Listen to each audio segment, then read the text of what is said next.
अस्सलाम वालेकुम dear students, this is me Hamadullah समू। आज हम class 9th unit number 9 thermal properties of matter को स्टडी करने जा रहे हैं, जिसका जो पहला टॉपिक है वह है हमारे पास हीट एंड टेम्परेचर। ठीक है, तो हीट क्या है और टेम्परेचर क्या है, इस चीज़ को हमने अंडरस्टैंड करना है। अगर हम स्टूडेंट से पूछें कि हीट और टेम्परेचर में क्या फ़र्क है, तो अक्सर स्टूडेंट्स तो कहते हैं सर कोई फ़र्क नहीं है, हीट का मतलब भी गर्मी होती है और टेम्परेचर का मतलब भी गर्मी होती है, जबकि ऐसा बिल्कुल भी नहीं है। दोनों में बहुत ज़्यादा बड़ा जो है कि डिफरेंस है, और वो आज हम डिफरेंस जो है कि अंडरस्टैंड करेंगे। सबसे पहले तो मैं आपको ये बता दूं कि अगर आपसे कोई ये पूछे कि ये कोई एक कप है या कोई एक ऐसी चीज़ है जो कि ठंडी है, तो वो ठंडी चीज़ या हीट में आएगी या टेम्परेचर में आएगी। तो ये हमारे पास एक क्वेश्चन होता है कि वो जो ठंडी चीज़ है वो किस में आती है। तो इस सवाल का जो जवाब है वो मैं आपको आखिर में दूंगा वीडियो के। ठीक है, सबसे पहले तो हम अंडरस्टैंड करते हैं कि हीट है क्या। तो जी, हीट जो है वो बेसिकली एक एनर्जी है। It is the form of energy.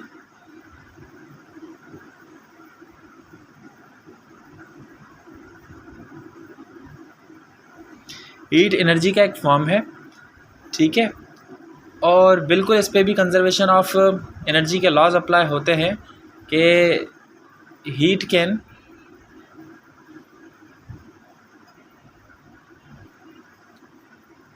neither be created nor be destroyed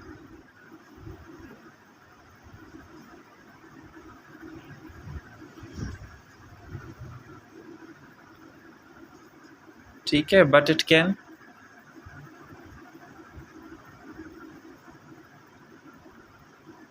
transfer from one form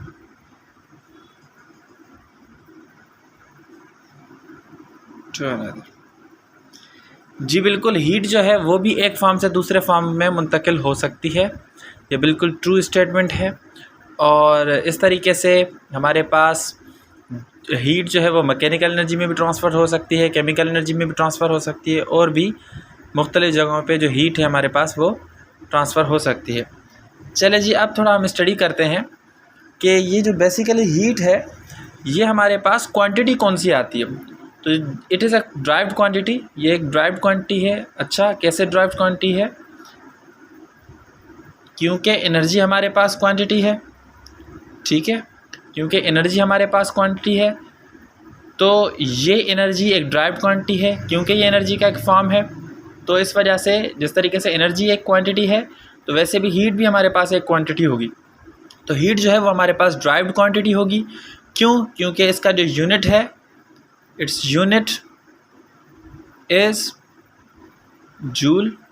इसका जो यूनिट है वो जूल है, या आप इसको न्यूटन मीटर भी लिख सकते हैं, या आप इसको केजी मीटर स्क्वायर पर सेकेंड स्क्वायर भी लिख सकते हैं। आ रही है बात समझ में? तो ये तीनों के तीनों 1, 2 और 3, ये तीनों के तीनों क्या हैं? इसके यूनिट्स हैं। आपकी मर्ज़ी है कि आप जूल का इस्तेमाल करें, न्यूटन मीटर का इस्तेमाल करें, या केजी मीटर स्क्वायर पर सेकेंड स्क्वायर का इस्तेमाल करें। आई बात समझ में? तो ये है हीट हमारे पास। टेम्परेचर पे हम आते हैं कि टेम्परेचर क्या है। It is the degree of hotness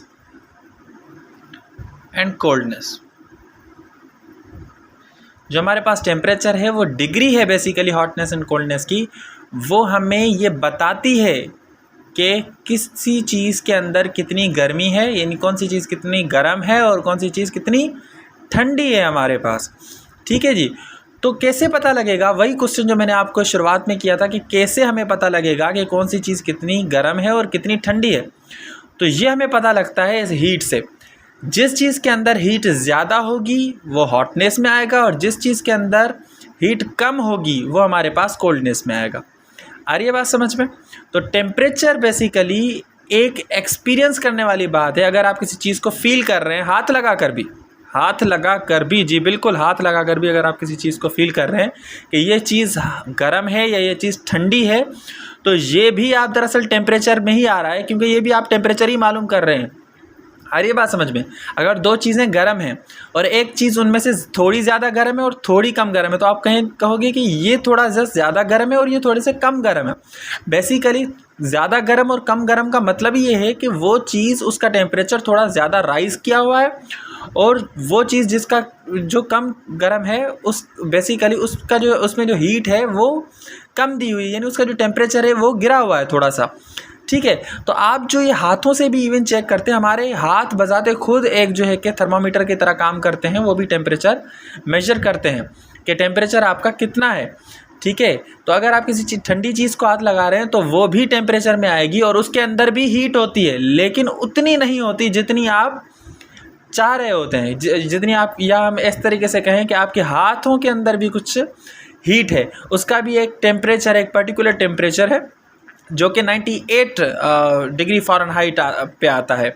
ठीक है जी, तो वो जो आपके हाथों का जो टेम्परेचर है, उस आपके हाथों का टेम्परेचर, अगर आप किसी चीज़ को हाथ लगाते हैं तो आपके हाथों का टेम्परेचर से अगर ज़्यादा हीट उसके अंदर मौजूद होगी तो फिर आप कहोगे यार ये चीज़ तो गर्म है।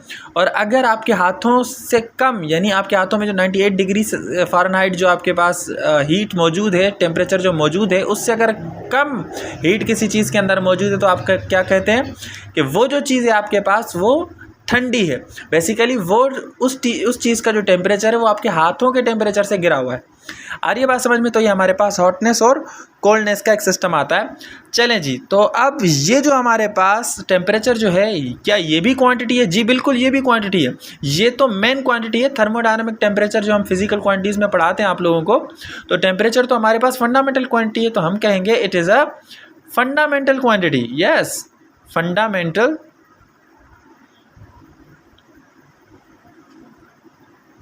क्वांटिटी। तो जो हमारे पास टेम्परेचर है वो क्या है? वो तो फंडामेंटल क्वांटिटी है। इसी तरीके से हम इसको फंडामेंटल या बेस क्वांटिटी भी कह सकते हैं। जी जी जी जी जी, इसको अगर आप बेस क्वांटिटी शॉर्ट में करना चाहें तो ये भी बिल्कुल ठीक है, बेस क्वांटिटी कहें तब भी चलेगा आपका काम। आ रही है बात समझ में? अच्छा जी, अच्छा, तो एक और चीज़ है हमारे पास कि हम मतलब किस तरीके से इसका यूनिट निकालेंगे। तो भाई देखें, कई सारे इसके यूनिट्स होते हैं। जो आप मर्क्यूरी थर्मामीटर जो आप अक्सर बुखार वगैरह के लिए यूज़ करते हैं, वहाँ पर आपके पास फ़ारेनहाइट मौजूद होता है। उसके अलावा एक हमारे पास सेल्सियस भी मौजूद होता है। उसके अलावा हमारे पास एक केल्विन भी मौजूद होता है। तो यहाँ का जो हमारे पास स्टैंडर्डाइज जो किया हुआ है टेम्परेचर, और जो ऐसा यूनिट जो है इसका वो हमने केल्विन में लिया हुआ है, तो इस वजह से हम कहेंगे the SI unit of temperature इस केल्विन। ठीक है, इसका SI यूनिट जो है वो हमारे पास केल्विन में होगा। ठीक है जी। अच्छा, उसके अलावा एक और भी चीज़ है कि जिस तरीके से मैंने बात की कि हीट का फ्लो कितना है, ये कौन बताता है? टेम्परेचर बताता है। टेम्परेचर राइज़ करेगा मतलब हीट का फ्लो बढ़ रहा है, अगर टेम्परेचर जो है कि फॉल करेगा तो फिर जो हीट का जो फ्लो है वो कम है हमारे पास। बाय द वे, ये जो हमारे पास, हम इसके बारे में कहते हैं कि इट डिटरमाइंस द डायरेक्शन। जी बिल्कुल, ये डायरेक्शन बताता है किसकी? द फ्लो ऑफ हीट, कि हीट किस डायरेक्शन में फ्लो कर रहा है। It determines the direction of flow of heat, flow of heat from one body to another. ठीक है, ये डायरेक्शन बताएगा कि हीट जो है वो एक फॉर्म से दूसरे फॉर्म में किस तरीके से ट्रेवल कर रही है। ठीक है, ये गलत हो गया, वन बॉडी टू अनदर। जी बिल्कुल सही है। ठीक है जी, तो हमारे पास जो हीट है बेसिकली वो एक फॉर्म से दूसरे फॉर्म में जो मुंतकिल होती है, तो उसकी डायरेक्शन भी कौन बताएगा? टेम्परेचर आपको बता देगा। ठीक है जी बेटा, आज के लिए हीट और टेम्परेचर आई होप आपको समझ में आ गया। कोई भी किसी किस्म का कोई आपको क्वेश्चन हो तो आप बराए मेहरबानी मैसेज कर दीजिएगा। मैं कोशिश करूँगा कि आपको जल्द से जल्द रिप्लाई दे दूँ। ठीक है, थैंक यू वेरी मच। अल्लाह हाफ़िज़।